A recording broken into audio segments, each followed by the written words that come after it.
Nama Om Vishnu Padaya Krishna Prasthaya Bhutale Srimate Bhakti Vedanta Swami Iti Nami Namaste Saraswati Devi Gauravani Chajarine Nirvishresha Punyavari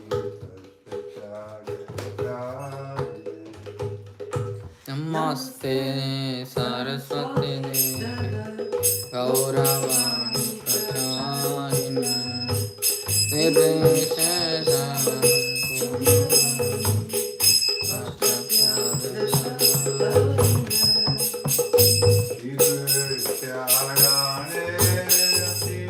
Shri Guru Charana Padma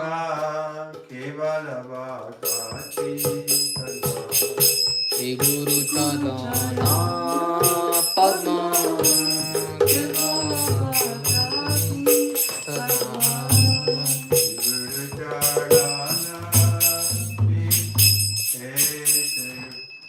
Guru Charana Shri Guru Charana Padma Kevala Bhakti Sadma Padma Kevala Bhakti Sadma Bandhu Mui Savadana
Shri Krishna Chaitanya Prabhu Nityananda Shri Advaita Gadadhara Sivasani Gaura Bhakta Vrinda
Guru Pram Prati, Namacharya Shri Haridas Thakur Ki, Dev Shri Gaur Shri Krishna Chaitanya, Prabhu Nityananda Shri Advaita Gadadhar Shri Vasari Gaura Bhakti Ki, Shri Radha Krishna Gopinath, Ram Kunda Radha Kandi Giri Gauravan Ki, Vrindavan Ki, Mathura Ki, Jagannath Puri Ki, Tulsi Devi Ki, Bhakti Devi Ki, Swami Bhakti Ki, Glory to Mananda. Oh, glory to the Assembled. Glory to the Assembled. Glory to the Assembled. Glory to Shri Guru and Shri Rama. Shri Bhagavatam.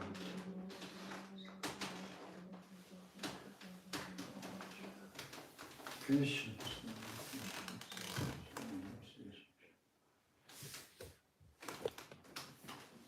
Is there something I have to put the computer on? No. You can sit in the table.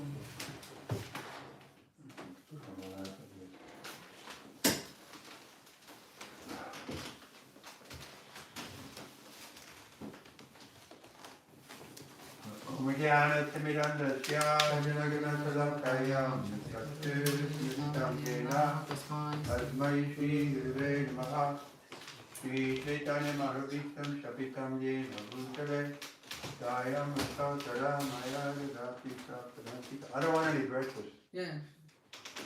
Shri Krishna Chaitanya Prabhu Nityananda Shri Advaita Gadadhar Shri Vasari Gaura Bhaktivinoda Hare Krishna, Krishna Krishna, Hare Hare, Hare Rama, Rama Rama, Hare Hare.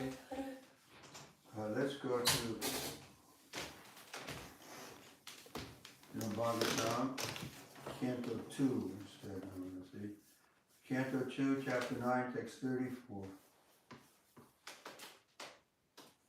We have a Bhagavatam for this young lady.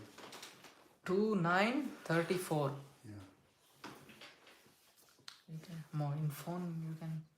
Viteretam yad pratyeta na pratyeta shatmani tadvidyaratmano mayam yato vaso yatatamaha. Translation. O Brahma, what appears to be of any value, if it is without relationship to me, has no reality. Nor does my illusory energy, that reflection which appears to be in dark. Report. In the previous verse, it has already been concluded that in any stage of the cosmic manifestation, its appearance, its substance, its growth, its interactions of different energies, its deterioration and its disappearance, all has its basic relation with the existence of the personality of Godhead. And as such, whenever there is forgetfulness of this prime relationship with the Lord, and whenever things are accepted as real without being related to the Lord, that conception is called a product of the illusory energy of the Lord. Because nothing can exist without the Lord. It should be known that the illusory energy is also an energy of the Lord. The right conclusion of dovetailing everything in relationship with the Lord is called Yoga Maya.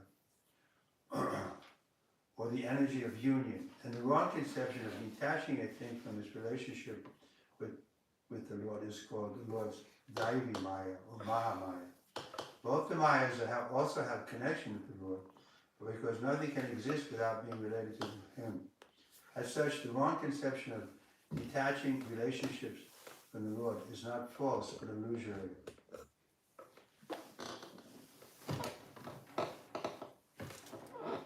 So, when the living entity decides that he has nothing to do with the Lord, that's the wrong conception. But still, it's not false. In other words, the illusory energy is also real, in a sense, but it's not what we think it is. We think it's substance, but it's just matter, which is sometimes manifest, sometimes not manifest. But we're eternal. In other words, we get attached to anything in the material world, we're going to be separated from it, because it's illusory, it's not permanent. But we get attached to Krishna, or Krishna's representative, the spiritual master, then that is eternal, so that's real. I'll read the verse once more. O Brahma, whatever appears to be of any value, if it is without relationship to me, has no reality, nor has my illusory energy a reflection which appears to be in darkness. So the reflection is also real, in a sense. Like, let's say the sun's coming, reflecting on a car across the street. So it's illusory, but it's also real. This is what Chaitanya's philosophy. Simultaneously one and different. Inconceivably. Misconceiving one thing for another is called illusion. For example, accepting a rope as a snake is illusion, but the rope is not false. The rope is, as it exists in the front of the illusion person, is not at all false, but the acceptance of it is illusory. Therefore, the wrong conception of accepting this material manifestation as being divorced from the energy of the Lord is illusion, but it is not false. And this illusory conception is called the reflection of the reality in the darkness of ignorance. Anything that appears as apparently, but not anything that appears is apparently not being produced out of my energy. It's called Maya, Krishna said. The conception of that the living entity is formless, or that the Supreme Lord is formless, is also illusion. In Bhagavad Gita 2.12, it is stated by the Lord in the midst of the battlefield that the warriors standing in front of him, Arjuna himself, and even the Lord, had all existed before. They were existing on the battlefield of Kurukshetra, and they would all continue to exist, continue to be individual personalities in the future, even after the annihilation of the present body, and even after being liberated from the bondage of material existence. In all circumstances, the Lord and the living beings are individual personalities, and the personal feature of both the Lord and the living being are never abolished. Only the influence of the illusory energy, the reflection of light in the darkness, can be the mercy of the Lord. By the mercy of the Lord can be removed. In the material world, the light of the sun is also not independent, nor is that of the moon. The real source of light is the Brahmajyoti, which diffuses light in the transitive body of the Lord. And the same light is reflected in varieties of lights. The light of the sun, the light of the moon, the light of the fire, or the light of electricity. So the identification of the self as being unconnected with the Supreme Self, the Lord, is also illusion. And the false claim, I am the Supreme, is the last illusory snare of Maya, or the eternal energy of the Lord. I remember once we had a class, and there's some students within. There was one Indian boy, and after the class, he made this comment, personally to me. He says that I have nothing to do with this, with Krishna, with this philosophy. He's completely, so that's he was really in Maya, because even after hearing about Krishna, that I had nothing to do with him. And he came back to his own business, how to graduate from the university and so on, get a good wife, whatever. He took that as the reality. And when we spoke about Krishna, he said, I have nothing to do with that, with Krishna. But that's how Maya works. We think we have nothing to do with Krishna, but he's always connected. If we look at anything, we can see Krishna. This is Krishna's material energy. So I see behind it is Krishna. I would give the example, we see, the mother sees a child's clothing, and she immediately thinks of Krishna, of the child. The child may leave some clothing in a room somewhere or something. Then that will remind. So similarly, Krishna consciousness is to we see everything in relationship to Krishna.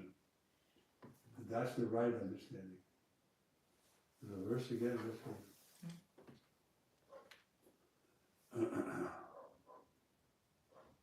O Brahma, whatever appears to be of any value, if it is without relationship to me, has no reality. Nor does my illusory energy, that reflection which appears to be in darkness. Any questions so far?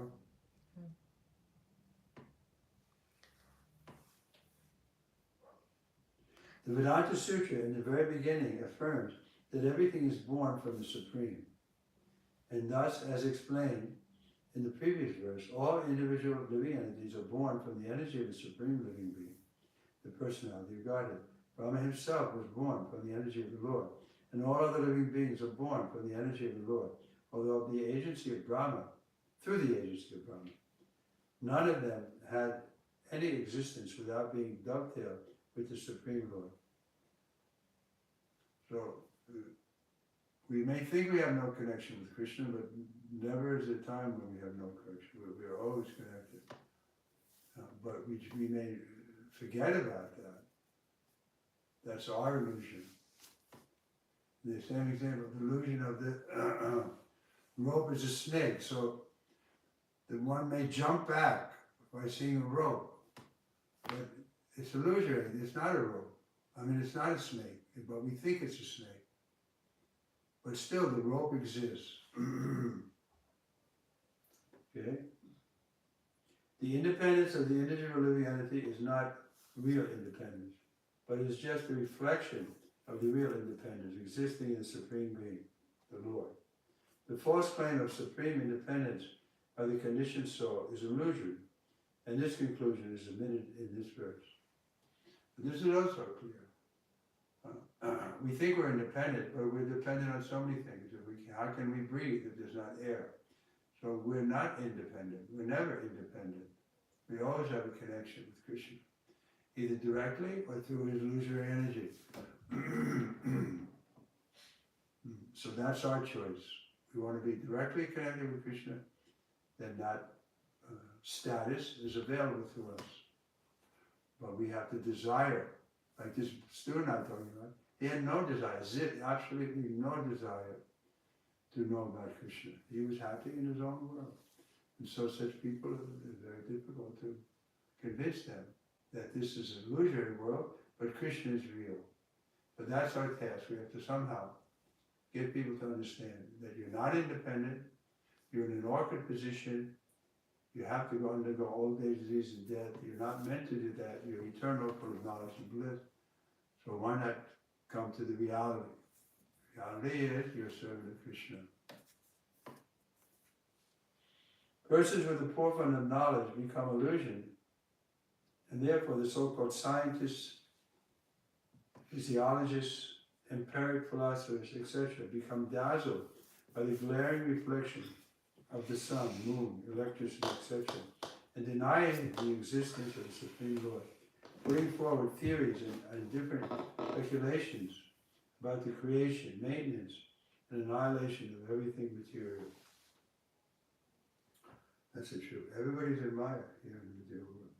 Everybody you're going to meet today, they're all under the conception that this is the real world, and this is where I belong.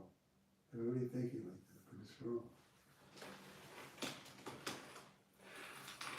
The medical practitioner may deny the existence of the soul in the physiological body constructed of an individual person, but he cannot give life to a dead body, even though all the mechanism of the body exists even after death. The psychologist, the psychologist,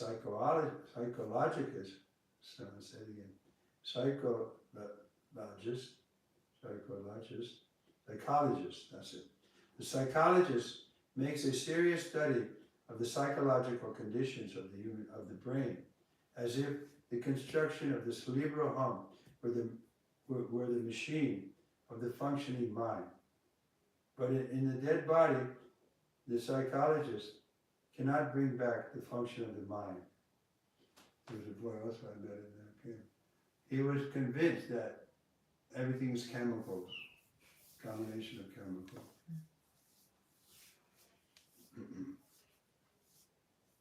But if we give them the chemicals, they can't make life. These scientific studies of the cosmic manifestation or the bodily construction, independent of the Supreme Lord, are different reflective intellectual gymnastics only. But at the end, they are an all illusion and nothing more.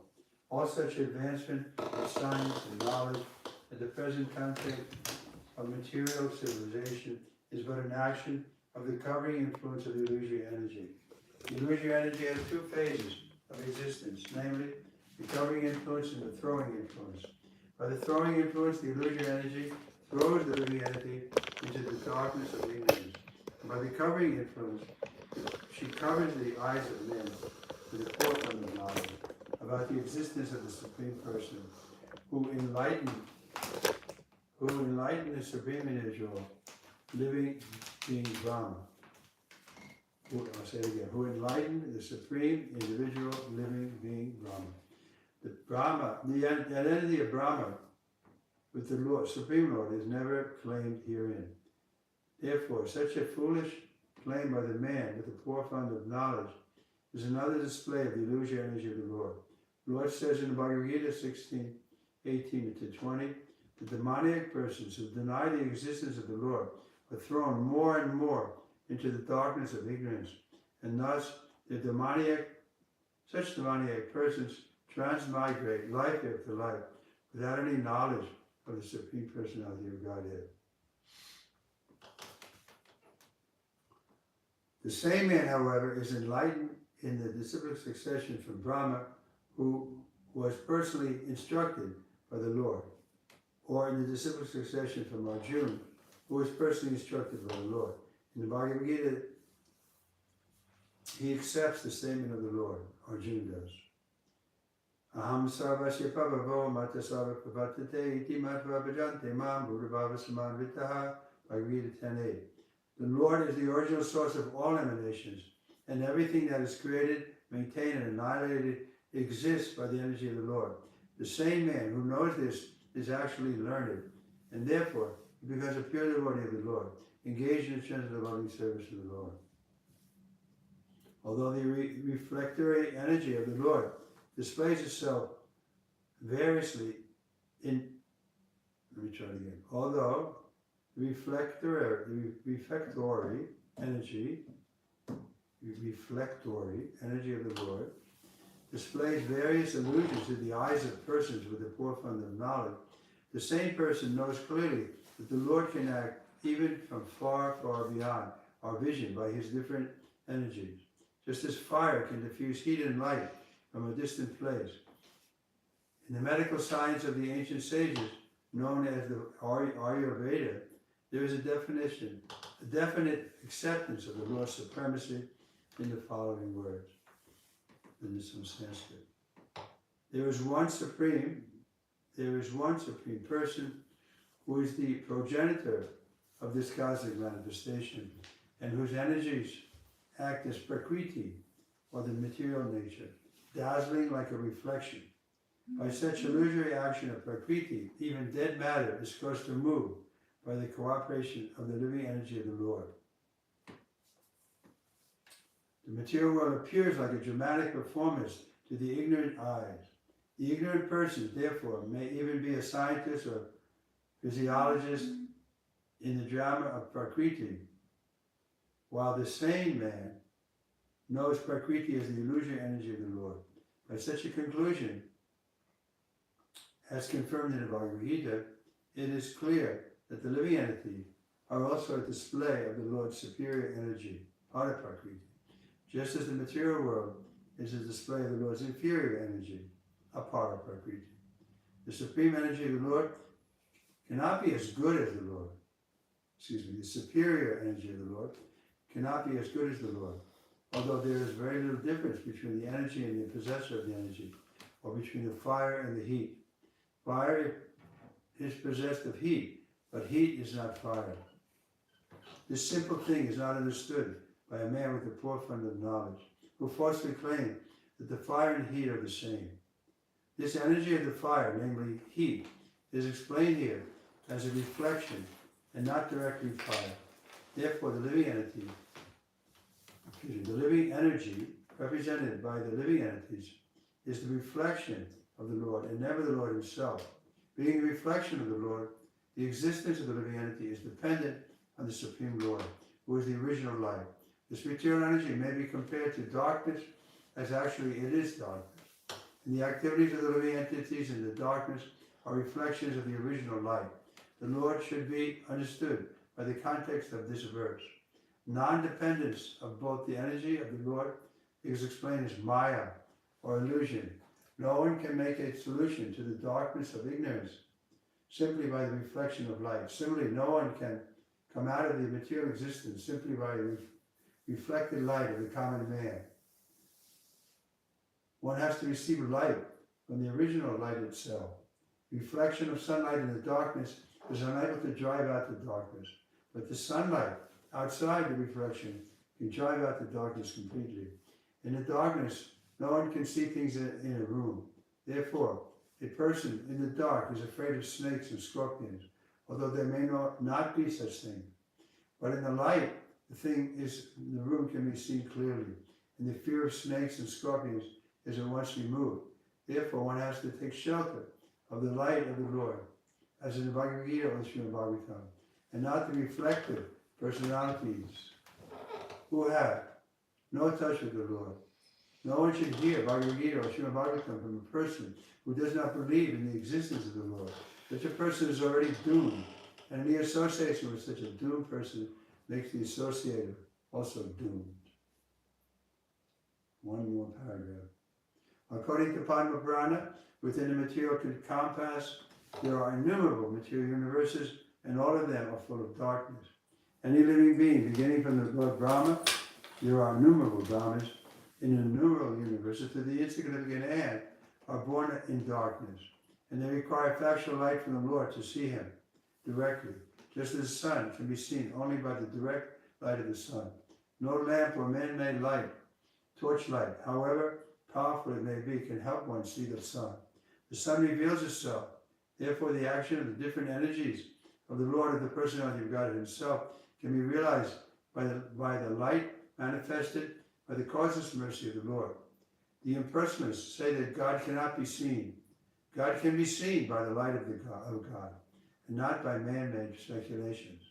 Here, this light is specifically mentioned as Vidya, which is an order by the Lord to Brahma. This direct order of the Lord is a manifestation of his internal energy, and this particular energy is the means of seeing the Lord face to face. Not only Brahma, but anyone who may be graced by the Lord to see such merciful, direct internal energy can also realize the personality of God without any mental speculation. Okay? It just depends on our desire. But because we think we're independent, we don't feel the desire. I'm okay. Well, I'll give you an example. Right? The man is lying on the bed, he's being fed food through his vein, he has to get help to pass through the urine. You ask him, how are you? I'm okay. And nobody's okay. The Maya makes you think you're okay. The illusion that you're okay. No, you're not okay because you have to undergo threefold miseries. Adi Daivak, Adi Bhautik, Adi Atma. You have to undergo old age, disease, and death. So how do you say you're okay? You're not meant to have these conditions. But you accept the reflection as real. And therefore, you don't know what is what. So the Vaishnava then, he comes to understand what is what, who am I, and what is this universe, and what is the sun, light, and so everything you can understand through the eye of the Shastra. Therefore we say, Shastra Chakus. We see through the Shastra, real, then we'll understand reality. Otherwise, by speculation, we'll never understand. Okay? So, Guru Maharaj, one question. When we preach, like with this example and description of Lord and his energies, then I encountered once a question, but somehow I didn't answer and we passed over it. It is explained that Lord has various kinds of energies, superior energies and inferior energies. Now we living entities belong to superior energy and Lord is the possessor of this energy, but under the influence of the inferior energy we are in illusion. These things are disconnected, Lord. And it's also mentioned that we also have individuality. We have Individuality, yeah. We are individuals. Yes. So how can energy have individuality? This, How can it not have individuality? I mean, why not? Well, now you're not me, you have individuality, and I have individuality. yes. So we see that we're energy, we have energy, but we're not all one. Yes. There's variety. There's variety in the material world, but there's variety in the spiritual world. And probably giving a nice example of the what was the example he gave about fire? Yeah, fire. Heat and the fire. Right. Fire is Heat not. possesses the fire. Heat is not fire. Fire, yes. So the living entity is not God. Yes. But the question is, Maharaj, we are all in, superior energies of the Lord, living entities. We all belong to that. But how this energy can be Why not? treated as God is the individual? superior energy. He's a person. Yeah, he's a person who possesses energies. Yeah. Om again. Yeah. What is it? No. Ishopanishad. Purnama, Yeah. Purnamidam, Purnam. So he's possession. It's a Yes, mystery, yeah. but he can manifest something which is also complete. Oh, yes. Right? Do we have Ishopanishad? Yes, I know. That, what is the first verse? No, before the first verse is the invocation. Yes. Om Purnamada Purnamidam Purnam Purnam Vashite Purnasya Purnamadaya Purnameva Vasishyate. Sishyate. So that's how it works. God is a person, and then he desires to create other persons. What was it? Why can we limit? How can we limit him? And say, no, God, you can't make a person with energy. Yes. Thank you very much. You read it? Yes, I have translation. The personality of Godhead is perfect and complete, and because he is completely perfect, all emanations from him, such as this phenomenal world, are perfectly equipped as complete wholes. Whatever is produced of the complete whole is also complete in itself, because he is the complete whole. Even though so many complete units emanate from him, he remains complete balance. There's some mystery there. Yeah. That's what a lot of Achinta Veda. Achinta, he says, inconceivable how we can be one with God and also different. Because we're trying to understand with our intellect, which is material. So we should just accept it. And that's what we say. Shastra Chaksus. We're seeing through the Shastra. The Shastra tells us. that we're different from God, but nothing is outside of God. So within the oneness of God, there's different departments. Just like the government is one, we have different departments, and sometimes they appear to work at cross purposes. Like the welfare department is giving people food stamps, and the police department is arresting them, putting them in jail. So they're both working for the government. Both departments are considered governmental departments, but they're not. They're different. Yes. Government is one, but the departments are different. God is one, but He has different departments. Yeah. Okay. Thank you. You shut this.